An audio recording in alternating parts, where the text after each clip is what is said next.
আজকের ভিডিওতে আমি বলবো যে কেতু আপনাদের জীবনে কি কি ফল দিতে পারে। তার জন্য সম্পূর্ণ ভিডিওটি দেখতে থাকুন এবং আপনি এবং আপনার পরিবারের প্রত্যেকের জীবনে কেতুর ফলাফল জানুন। জানতে অবশ্যই আমার চ্যানেলটিকে সাবস্ক্রাইব করুন এবং আমার ভিডিওটিতে অনেক বেশি করে লাইক করুন।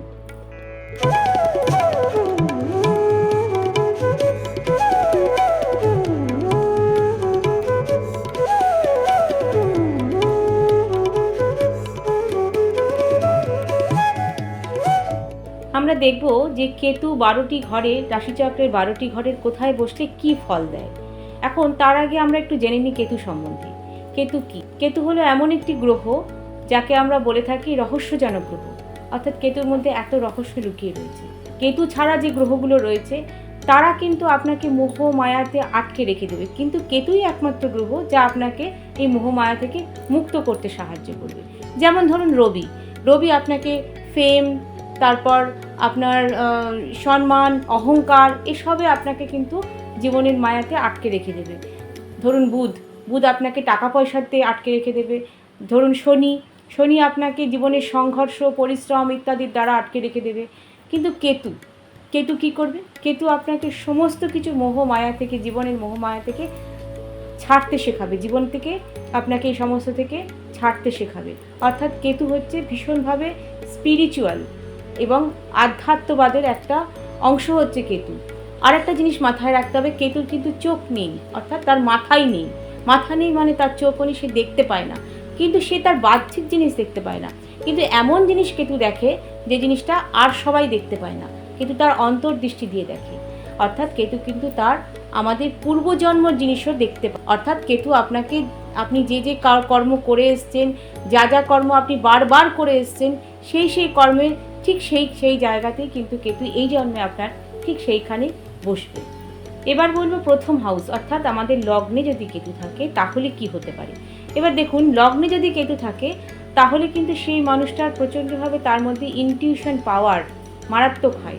অর্থাৎ সে যদি প্রথম দেখাতেই কোনো মানুষকে কিন্তু সে খুব ভালোভাবে বুঝতে পারে যে মানুষটার ভেতরে কি চলছে, মানুষটা কেমন, এটা কিন্তু সে খুব ভালোভাবে বুঝতে পারে।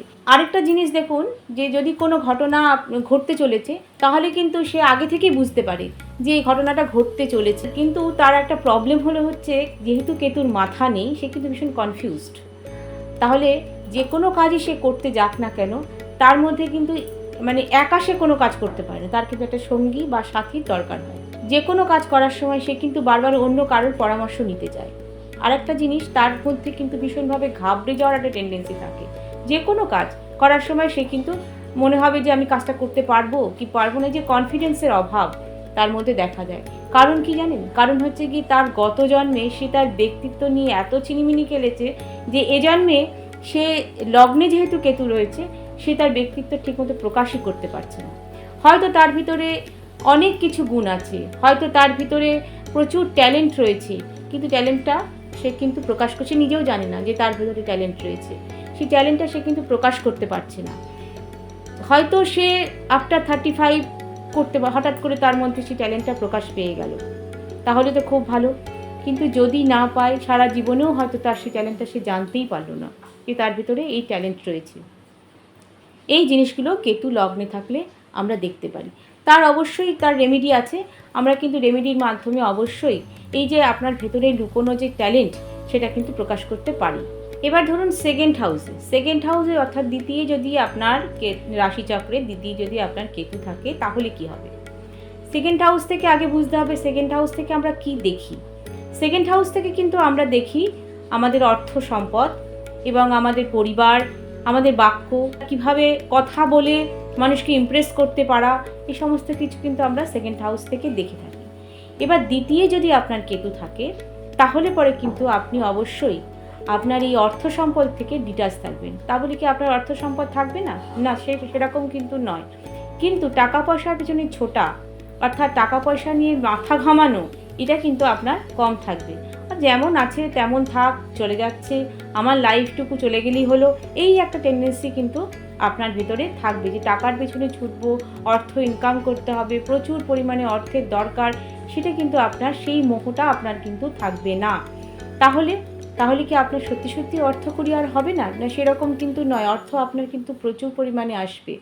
কিন্তু তখন আসবে যখন আপনারা সেকেন্ড হাউসে যদি আপনার কেতু থাকে এবং তাতে যদি আপনি অনেক বেশি করে দান ধ্যান করতে পারেন। কীরকম দান? যার প্রয়োজন তাকে যদি আপনি দিতে পারেন, তার কাজে আসতে পারেন, তবেই কিন্তু আপনার প্রচুর পরিমাণে অর্থের যোগান চলে আসবে। কিন্তু যদি আপনার মনে হয় যে না আমার টাকা আমারই থাক, অর্থাৎ কিপটেমি করে চলতে থাকেন, তাহলেই পরে কিন্তু আপনার অর্থ ফুরিয়ে যাবে এবং সঞ্চিত অর্থ থাকবে না এবং আপনার অর্থ কিন্তু অভাব দেখা দেবে। কেতু যদি সেকেন্ড হাউসে থাকে তাহলে পরে কিন্তু সেই মানুষরা কথা কম বলতে ভালোবাসেন, কিন্তু যেটুকু কথা বলবেন খুব কম কথার মধ্যে তাদের সম্পূর্ণ বক্তব্য তারা পেশ করতে পারবেন। তারা কিন্তু নিজেরাও জানেন না তারা ভালো বক্তা, তাদের মধ্যে সেই কনফিডেন্স থাকবে না যে আমি ভালো বক্তা, আমার কথা লোকে নিচ্ছে। কিন্তু তারা যদি দুটো কথা বলে, সেই দুটো কথার মধ্যে কিন্তু লোকে কিন্তু তাদের কথা নেবে, আর তারা কিন্তু ভালো বক্তা, সেই ট্যালেন্টটা কিন্তু তাদের মধ্যে কিন্তু লুকোনো থাকবে। আরেকটা জিনিস মাথায় রাখবেন যে কেতু যদি সেকেন্ড হাউসে থাকে তাহলে কিন্তু তাদের জ্যোতিষ সম্বন্ধে অনেক বেশি পরিমাণে আগ্রহ থাকে। অকাল্ট সায়েন্স সম্বন্ধে তারা পড়তে চায়, তারা যদি এটা পেশা হিসাবেও নিতে চায় তাহলেও কিন্তু তারা জীবনে অনেক বেশি করে উন্নতি করতে পারে। সবসময় এটা জানা দরকার যে আমাদের গ্রহ নক্ষত্র কী কথা বলছে, তাদের কথা কিন্তু আমাদের বুঝতে হবে, তবেই কিন্তু আমরা আমাদের জ্যোতিষের দ্বারা আমাদের লাইফটাকে উন্নত করতে পারব। পরের অংশে যাই, পরের পার্ট হলো থার্ড হাউস। এবার দেখা গেল যে থার্ড হাউসে কেতু রয়েছে, তাহলে থার্ড হাউস থেকে আমরা কি দেখি সেটা আগে জানতে হবে। থার্ড হাউস থেকে দেখি আমরা ভাই বোন, ছোটোখাটো ভ্রমণ, পরিশ্রম, মার্কেটিং, সেলস ইত্যাদি ইত্যাদি জিনিসগুলো আমরা কিন্তু থার্ড হাউস থেকে দেখে থাকি। তাহলে এই যে থার্ড হাউসে কেতু থাকলো, পরিশ্রম, আপনাকে কিন্তু এই কেতু পরিশ্রম করা থেকে বিরত রাখবে। অর্থাৎ আপনার মনে হবে যে কাজই করুন না কেন, দূর অনেকটা কাজ করে ফেলেছি, আর কাজ করার দরকার নেই, এই যে একটা টেন্ডেন্সি পরিশ্রম থেকে আপনাকে ডিটাচ করে দেবে। কেতু মাথায় রাখতে হবে, কেতু সবসময় আপনাকে যে কোনো কাজ থেকে ডিটাচ করবে। তাহলে থার্ড হাউসে কেতু কিন্তু আপনাকে পরিশ্রমের থেকে ডিটাচ করে দিচ্ছে। আপনি একটু জেদি টাইপের হবেন, আপনার মনে হবে যে আপনি যেটা বলবেন সেটাই ঠিক, আর কারোর কথা কোনো ব্যাপার নেই, আমি যেটা বলবো সেটাই ঠিক, আজকে এই পর্যন্ত কাজ করেছি মানে এই কাজটাই আমার পক্ষে অনেক কাজ। কিন্তু তা কিন্তু নয়, আপনি শুনবেন কম, নিজে যেটা ভালো বুঝবেন সেটাই করার চেষ্টা করবেন। এটা হচ্ছে থার্ড হাউসে কেতু থাকলে। ভাই বোনের সঙ্গে সম্পর্ক যে খুব খারাপ হবে সবসময় তা নয়, কিন্তু তবুও কোথাও গিয়ে একটু মনোমালিন্য সৃষ্টি হতে পারে। আপনি জেদি টাইপের হবেন এবং আপনার মধ্যে একটা কনফিউশন থাকবে, সেটা হচ্ছে আপনার কাজ নিয়ে। আপনি যে কাজই করুন না কেন সেই কাজ নিয়ে কিন্তু আপনার মধ্যে একটা কনফিউশন থেকেই যাবে। পরেরটাতে যাই, পরেরটা হচ্ছে ফোর্থ হাউস। যদি ফোর্থ হাউসে আপনার কেতু থাকে তাহলে কি হবে? এবার ফোর্থ হাউস থেকে আমরা কি দেখি? ফোর্থ হাউস থেকে দেখি আমরা সুখ স্বাচ্ছন্দ্য, আমাদের নিজেদের সুখ স্বাচ্ছন্দ্য, আমাদের পরিবার, আমাদের মায়ের সঙ্গে সম্পর্ক, বন্ধুবান্ধব ইত্যাদি কিন্তু সম্পত্তি ইত্যাদি কিন্তু দেখি আমরা ফোর্থ হাউস থেকে। এবার ফোর্থ হাউসে যদি কেতু থাকে তাহলে কিন্তু তার মানে পুরো বিষয়টাই কিন্তু আমাদের মোহ মায়া। ফোর্থ হাউসের পুরো বিষয়টাই কিন্তু সুখ স্বাচ্ছন্দ্য, জাগতিক সুখ স্বাচ্ছন্দ্য, তার মানে পুরোটাই কিন্তু মোহ মায়া। তাহলে কেতু যখন ফোর্থ হাউসে থাকবে তখন কেতু কিন্তু চাইবে এই সমস্ত কিছু থেকে আপনাকে ডিটাচ করে দিতে। তাহলে কেতু কিন্তু ফোর্থ হাউসে খুব একটা শুভ ফল দেয় না। তাহলে আপনি তখনই মনে হবে যে আমি পরিবার থেকে, আপনি চাইবেন পরিবারের থেকে দূরে চলে যেতে, পরিবারের সঙ্গে আপনি থাকতে চাইবেন না, অথবা আপনার সুখ স্বাচ্ছন্দ্য নিয়ে আপনার মধ্যে একটা অরুচির সৃষ্টি হবে। মায়ের সঙ্গে সম্পর্ক খুব একটা ভালো থাকবে না, মায়ের শরীর স্বাস্থ্য কিন্তু ভোগাবে, মায়ের শরীরের নিচের অংশে কিন্তু প্রবলেম দেখা দেবে। এটা সব সময়ের জন্য মাথায় রাখবেন, যে কোনো সময় আসতে পারে, এটা কিন্তু হতে পারে। আর একটা বিষয় সেটা হচ্ছে আপনি নিজে থেকে কোনো কিছু সম্পত্তি করতে চাইবেন না, দূর যা আছে তা থাক, আর নতুন করে কি হবে, একটাই তো জীবন। অর্থাৎ আপনার মধ্যে একটা আধ্যাত্মবাদের প্রকাশ সব সময়ের জন্য থাকবে। কিন্তু আপনার পরিবার যদি চায় তাহলে পরে হয়তো আপনি কিছু করলেন, পরিবারের চাপে পড়ে কিছু করলেন, সেটা আলাদা বিষয়। কিন্তু আপনি নিজে থেকে কোনো সম্পত্তি করা বা নতুন করে কোনো কিছু করা, সুখ স্বাচ্ছন্দ্যর মধ্যে থাকা, সেটা কিন্তু আপনি চাইবেন না যদি আপনার ফোর্থ হাউসে কেতু থাকে। পরেরটা হলো ফিফথ হাউস। এবার দেখুন ফিফথ হাউস থেকে আমরা কি দেখি।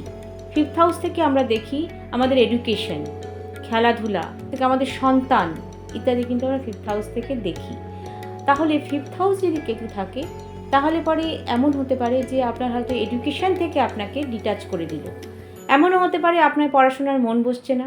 এমনও হতে পারে আপনি হয়তো যে কোনো কারণবশত পড়াশোনা করতে চাইলেও পড়াশোনা করতে পারেননি, এমনও কিন্তু হতে পারে।